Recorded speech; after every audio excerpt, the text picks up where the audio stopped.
back to the news at 10. As Nigeria joined the rest of the world to mark the 2019 International Day Against Drug Abuse and Illicit Trafficking, the wife of the Vice President, Mrs. Dolapo Osinbajo, is advocating an all-round approach in the fight against drug abuse. Mrs. Osinbajo, who was speaking at a national conference in Abuja, organized by the MTN Foundation, says there's a need for all Nigerians to form a resistance movement to address the problem. The tramadol crisis that engulfed the nation in 2018, leading to the seizure of about 1 billion tablets, was again brought to the fore as the Anti-Substance Abuse Project, supported by the MTN Foundation, marked the 2019 International Day Against Drug Abuse and Illicit Trafficking. The wife of the Vice President used the occasion to advise youths against drug abuse.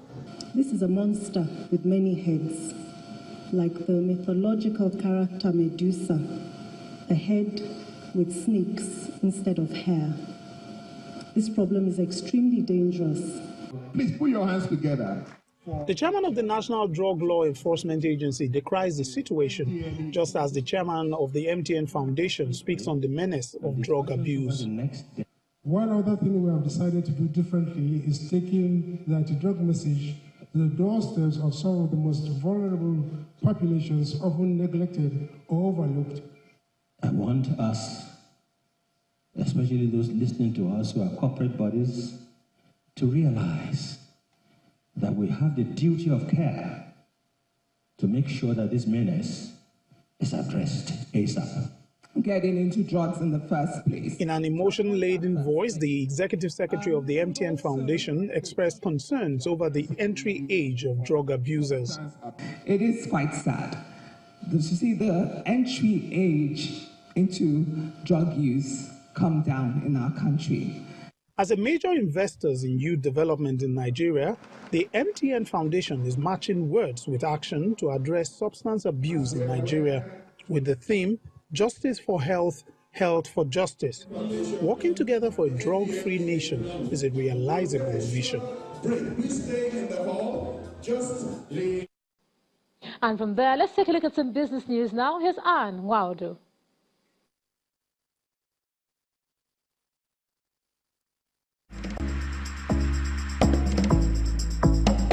You First. First Bank.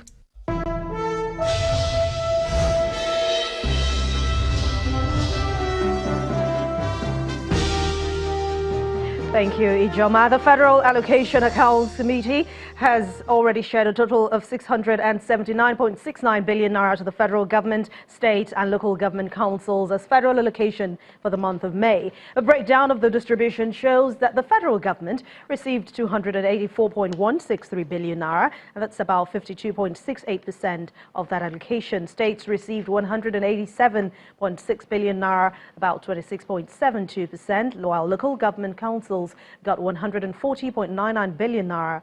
That's about 20.60%, while oil-producing states received 40.43 billion naira as 13% derivation revenue. The technical committee of the FAAC indicates that gross revenue available for the value-added tax for the month of May rose by 10.34 billion naira to 106.82 billion naira, and that's when you compare to the 96.48 billion naira which was distributed in the month of April, while excess crude account had a balance of $63 million.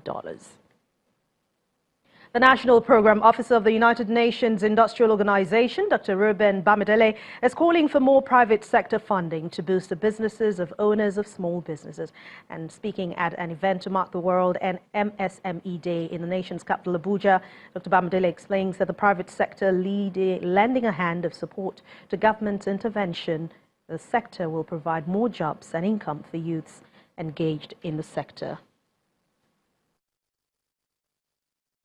Private sector would need to mobilize massive investment, private investment, local and foreign, for MSME development in Nigeria. Financial institutions, Bank of Agriculture, Development Bank of Nigeria, CBN is doing a lot. Also, that they can also promote access to finance, and then credit at low interest rate for this group of businesses. Ride-hailing service company Uber Technology says that it is planning to launch its boat business, that's Nigeria's commercial, in Nigeria's commercial capital, to reduce congestion on the roads. Uber's chief business officer, Brooke Ensewhistle, in a report by Bloomberg, says the company is in talks with the Lagos state government and regulatory authorities to commence its services on waterways within the state. The US-based company, which faces stiff competition from its main rival, Bolt, hints that it will seek partnership with local players for the service. Uber first launched a boat service in Egypt back in 2017, and it has expanded the service to cities such as Mumbai and along the Croatian coast. After 3 days of consecutive losses, the stock market has regained some ground. Investors are now switching from profit-taking mode to bargain hunting for lower-priced value stocks. Let's get more details from Edidiong Iwan.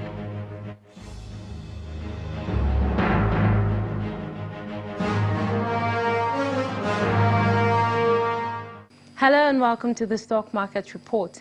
Investors at the domestic stock market halted sell pressure at the close of today's trading, with bargain hunting in some bellwether equities, which propelled the all-share index up by 0.47%, its third rebound within the month.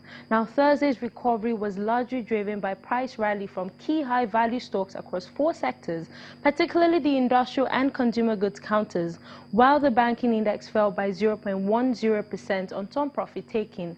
Axis Bank is among the top 3 most actively traded stocks, riding on the back of a BB rating and stable outlook from S&P Global Ratings. Total turnover of shares traded for the day was slightly lower compared with previous session at 301.17 million units, traded in over 4,100 transactions. Cement Company of Northern Nigeria is best among 25 gainers, up by 10%, while Forte Oil extended its load shed by 9.87% to lead a pack of 18 losers. Well, that's the Stock Market Report. I'm Edidiong Iwang.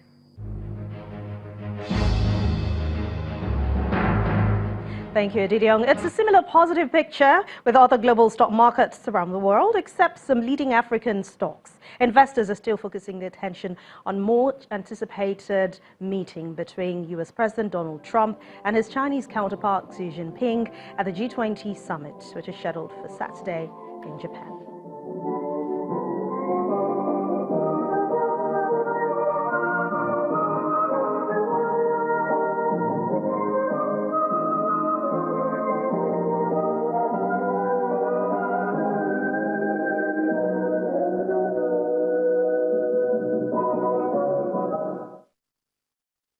With those green numbers, we'll end Business News tonight. Thank you for watching. I'm Anne Nwaudu. It's back to you, Juma.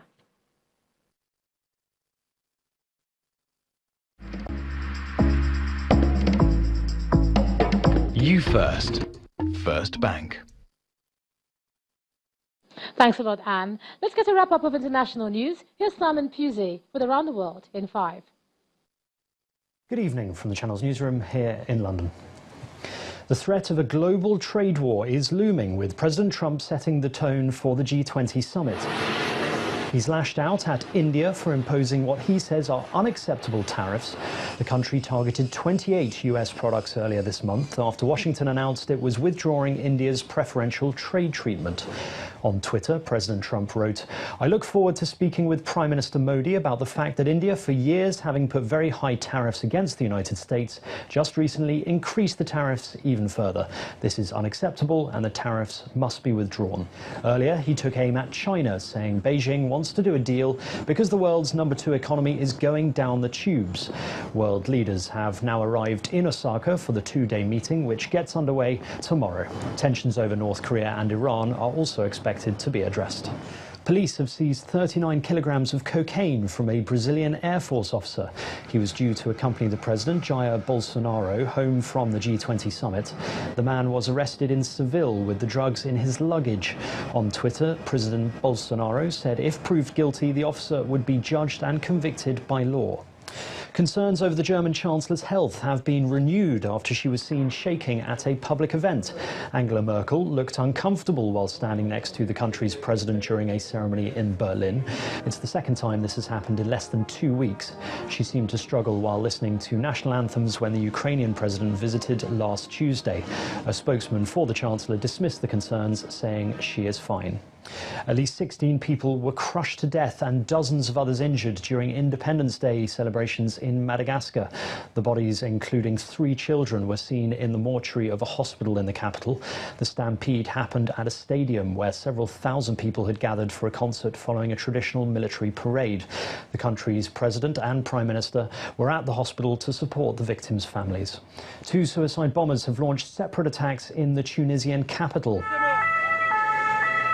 The first targeted a police patrol, killing 1 officer and injuring at least 4 other people. A second blast near a police station occurred soon after. The Interior Ministry says 4 people were wounded. Dozens of members of an Ethiopian opposition party have been arrested. It follows an alleged coup attempt in the country's Amhara state, which claimed the life of the army chief, General Sier Mukenen.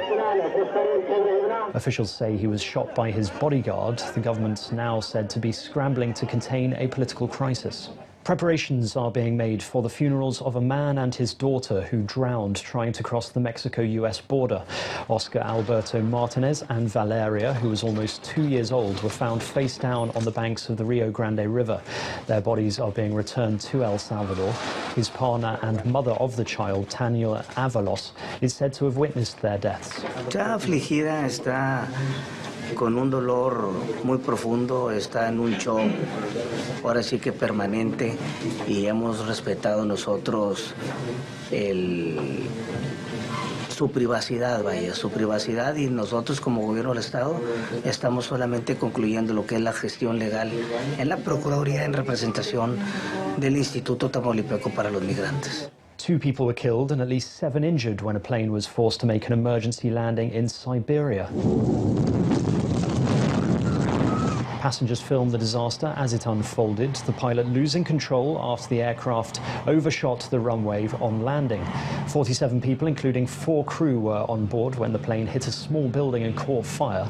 Local media say the flight was operated by Russian regional airline Angara. Record temperatures for the month of June have been set as Europe endures a scorching heat wave.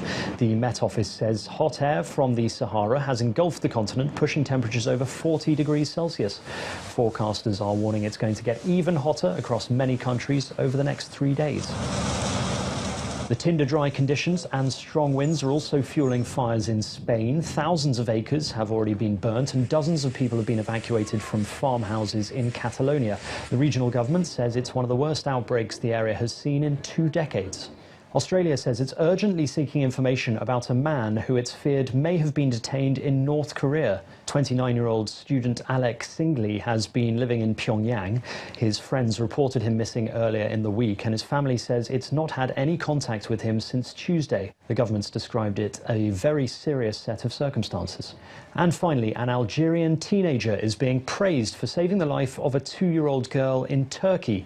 Fuzi Zabat noticed the toddler was about to fall from a second-floor window and positioned himself so he could catch her before she hit the ground.